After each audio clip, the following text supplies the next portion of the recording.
આગામી દિવસોમાં આવી રહેલા રમઝાન ઈદ અને રામનવમીના પવિત્ર તહેવારોને ધ્યાનમાં રાખીને બોટાદ પોલીસ એક્શન મોડમાં જોવા મળી છે. જિલ્લા પોલીસ વડા ધર્મેન્દ્ર શર્માની સૂચના હેઠળ રાણપુર પોલીસ સ્ટેશન પીઆઈ એસ.એ. પટેલની અધ્યક્ષતામાં એક મહત્વપૂર્ણ શાંતિ સમિતિની બેઠક યોજાઈ હતી.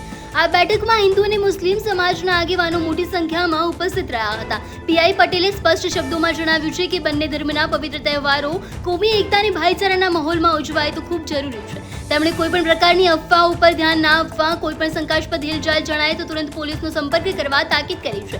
માત્ર શાંતિ જ નહીં પરંતુ લોકોની આર્થિક સુરક્ષા માટે પણ પોલીસે એક સરાહનીય ડગલું ભર્યું છે. શાંતિ સમિતિની બેઠકની સાથે જ અહીં લોન મેળાનું પણ આયોજન કરવામાં આવ્યું હતું, જેમાં એસબીઆઈ બેંકના મેનેજરે ખાસ હાજરી આપી હતી અને લોકોને બેંક દ્વારા મળતી વિવિધ લોન યોજનાઓ વિશે વિગતવાર માહિતી આપી હતી. આ તકે પોલીસે વ્યાજખોરો સામે લાલ આંખ કરતા ચેતવણી આપી છે કે લોકોએ કોઈ પણ કાળે ઊંચે વ્યાજે પૈસા લેવાની જરૂર નથી. બેંકો લોન આપવા તૈયાર છે. જો કોઈ વ્યાજ વટાવનો ધંધો કરીને નિર્દોષ લોકોને હેરાન કરતું માલુમ પડશે તો પોલીસ તેની સામે કડક કાયદેસરની કાર્યવાહી કરશે. આમ રાણપુર પોલીસે તહેવારોની ઉજવણી અને સામાજિક સુરક્ષાનો એક અનોખો સમન્વય સર્જ્યો છે.